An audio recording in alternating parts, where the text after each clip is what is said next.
Искам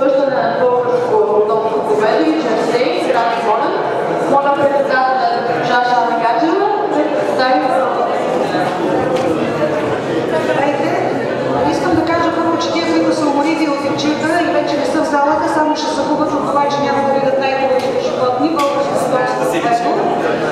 Ще ви кажа само няколко думи. Породата е създадена като локална за условията на родопите, но поради ценните си биологични и стопански качества е разпространена в цялата страна. По млечност, млечно масло, млечен протеин, по дълголетие, по плодовитост, по жизнеспособност, породата на 100 кг за млечността, маслеността и протеина на 100 кг жива маса става въпрос. Породата няма аналог в страната. Асоциацията за българско родовско говедо е една от първите асоциации, създадени в нашата страна през 2000 януари месец 2000 година. Започнахме много трудно, с много малко животни, в много малки ферми. Постепенно нещата потръгнаха. В момента породата контролира 1200 крави в 67 ферми. Големият проблем е, че ние имаме много ферми с малко животни, средно 16 животни по ферма за контролиране. Хубавото нещо, което се случи през тази година, е това, че породата беше включена в агроекологичните плащания на 1914,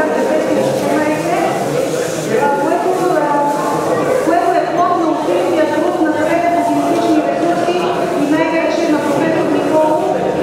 Това да се случи, за да можем ние да Министерството на земеделието,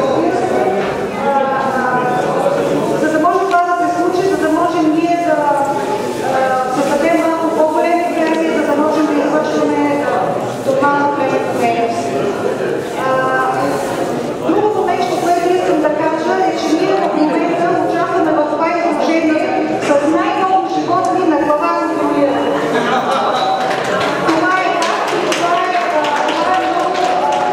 много показателно за фермерите, с които ние работиме, за тяхното сериозно отношение, за тяхната любов към нашата порода, което да може само да се радва. Породата в момента е представена от 14 животни от 6 ферми. Това са Правен университет и опитна станция по животновъдство и земеделие в Смолян, Марин Маринов и Майя Маринови от град Батак, Емилио Церин от град Арбино, Георги Аврамов от Чепеларе. И това са фермите. Предварително, преди да се произнесе комисията, която ще класира животните, аз искам да кажа, че всички тези животни за мен са победители. Аз обявявам всички участващи в това изложение животни от нашата порода за победители. Благодаря.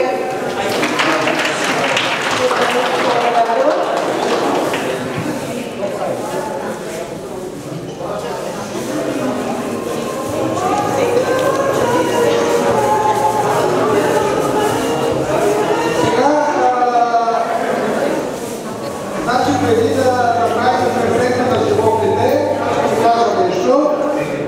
Въпреки, че вие знаете, че аз съм работил с тази порода, но искам да кажа, че аз няма да участвам в оценката на тези животни. Казвам две причини, защото наистина съм заинтересован от гледна точка на това, че съм бил председател на асоциацията, но вие чухте, че участва и животно са бяга на листът много.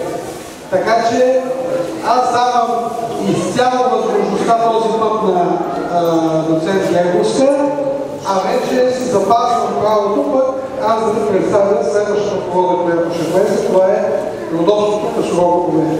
Нали, с която също от години съм се занимавал. Така че доцент Леговска, микрофона е ваш. Така, 45 номер за новина, така да се каже. Дайте да даде да се всички.